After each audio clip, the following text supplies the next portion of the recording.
The time has come to discuss the gospel written by a man named John.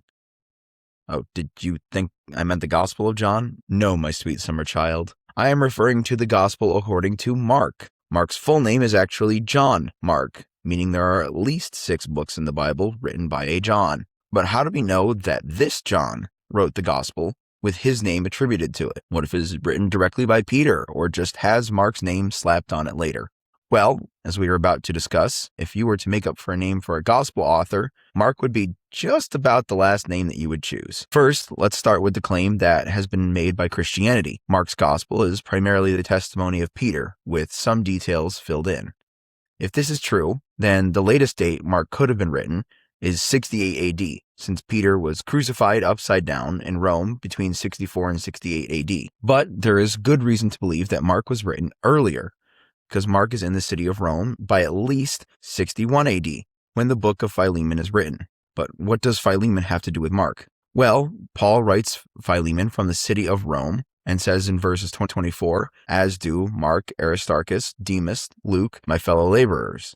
And this flows seamlessly into the timeline that I worked up in the classroom of church while Josh ate microwave beef. So I cooked today. This is being recorded before I actually have even finished the script for the video you're watching right now. But wisdom and brainness hit me like a lightning bolt as I was sitting typing the script while Josh was, doing something probably not that important. He's just staring maliciously at the camera right now, eating a very suspicious chunk of meat. I think I kind of narrowed down when Mark was written. The Gospel of Mark, that is. So I'm going to make a case that the Gospel of Mark is written 47 AD. My reasoning for that is we begin in Acts 12. Acts 12 here. Acts 12 takes place in the probably early to mid 30s, I would say. Let's just slap a random date on there. Let's say it's 34 AD. Right? That's probably a little too quick. Probably a little too early, actually. So let's say 36. And if you watched the Matthew video we did last week, if you watched the Matthew video, you know this is roughly when we estimated Matthew to be written around 36 to 38. 38 probably being like the latest I would push it. So right around now is when Matthew is written, because James was just recently executed and Matthew makes a focus of that. We're not here to talk about Matthew, though. We're here to talk about Marky Poo. Right around, let's say 36 AD, is imprisoned and is freed and goes to Mark's house, right? We just talked about that. Now, given this event takes place directly preceding when Mark leaves with Paul and Barnabas, we can estimate that there is some time in between there. So Peter is imprisoned and then released. Some time passes. They spend time together. I don't think the gospel takes place at this point, at least the writing of the gospel. The audience that receives it, it doesn't really make a ton of sense for the gospel to be written at this point. You could argue for it. I just think that's a little too early. But Paul and Barnabas decide that they are going to go on their missionary journey at the end of Acts 12. So we're going to say that P and B, which is not peanut butter, that's Paul and Barnabas, take Mark with them on their first missionary journey, which starts roughly in 44 and a half AD. We then are going to turn to the very next chapter, Acts 13. That's a special little 3. In the words of Bob Ross, there are no mistakes, just happy little accidents, like me. Acts 13 then has Mark immediately leaving Paul and Barnabas. So Mark comes back to Peter. We'll do P-E for Peter, because we already have P for Paul. So we'll make Paul P-A, just to avoid confusion. So we get Mark abandoning, actually, which is important for later, Paul and Barnabas to return to Peter. That is when I am proposing the Gospel of Mark is written, is when he returns to Peter in Jerusalem. The reason I am proposing that will become a little clearer when we get later on into the timeline.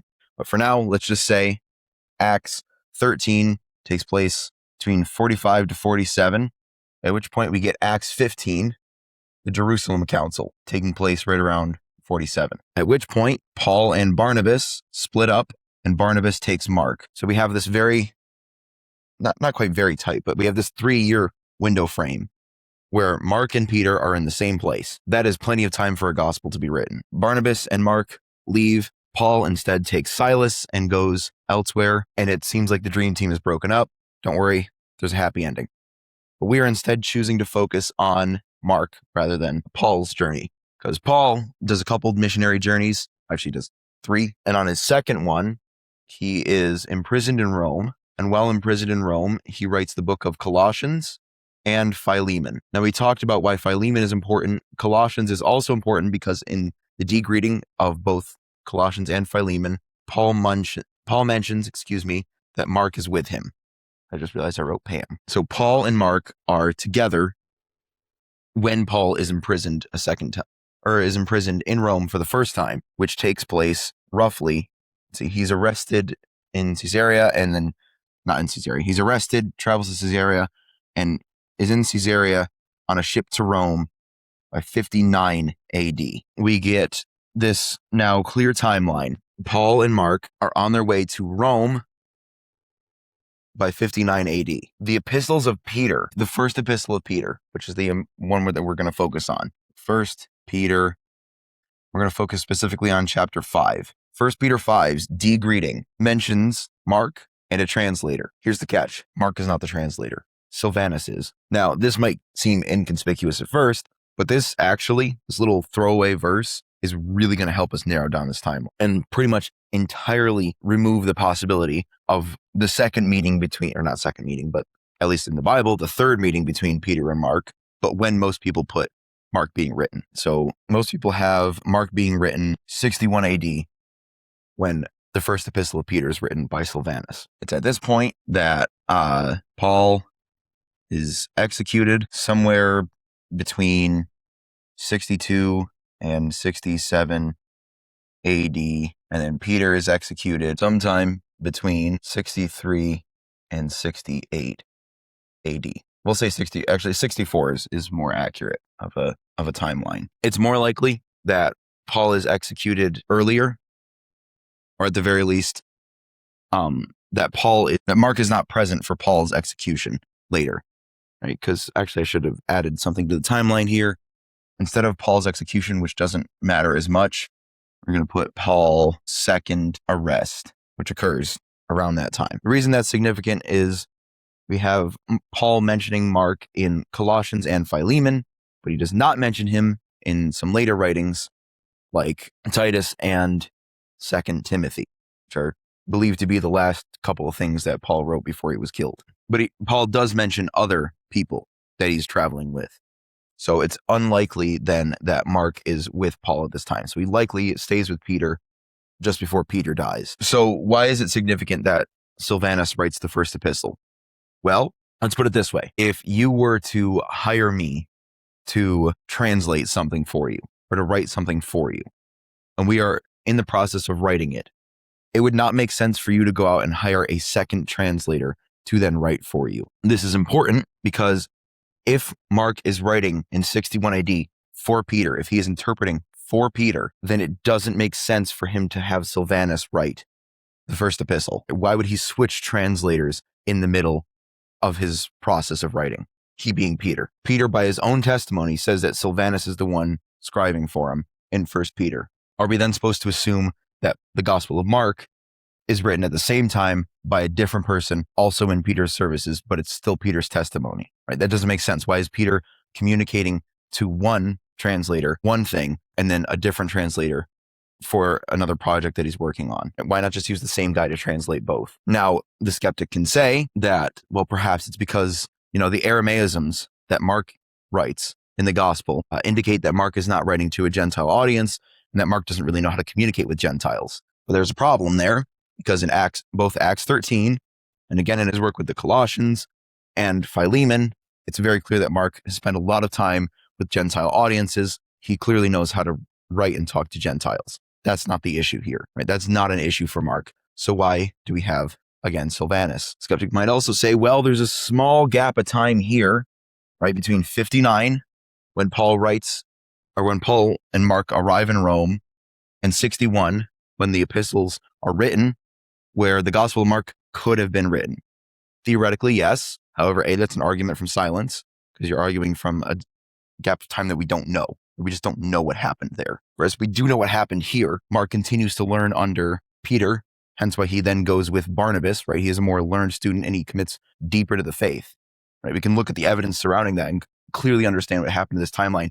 We would have no idea what happened here. But again, we arrive at the issue of why does Peter then have another translator? It doesn't make sense for Peter to have had Mark writing for him and then suddenly Mark writing for him for the past 2 years and then just suddenly switch translators, but still mention Mark in the epistle. Mark is mentioned by name in the D greeting of 1 Peter 5.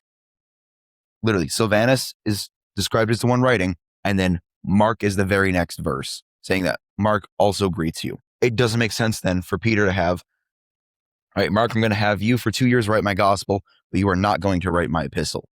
That doesn't make any sense. Right? So we then have to say, okay, well, perhaps Sylvanus, or Peter was already using Sylvanus as a translator when Mark arrives, in which case, why not have Sylvanus translate the gospel? That doesn't make sense. He's already using Sylvanus as a translator. Why then have an entirely new person who is introduced into the equation be the one to write the gospel? And particularly Mark, of all people, we will talk about a little bit why that's so shocking later. So we pretty much have eliminated this time frame as a possibility of when it's written. Now, you can say that it's written after the epistles by Peter, but that doesn't make sense given this timeline of when Peter dies. Because now, not only are you having it written decades after the fact, you are not having any sort of mention of anything that has happened in the last 30 years, right? You're not having any specific doctrines brought up or any specific prophecies fulfilled, of which there were some. And if you're having Mark write these things down after when Peter dies or around when Peter is arrested, he doesn't make mention of the prophecy in John. That's exactly what John is pointing out, that Peter dies and is arrested and is led where he does not want to go. You're having Mark write Peter's gospel and leave that part out. That makes no sense, right? So it can't be after. It can't be in this time frame.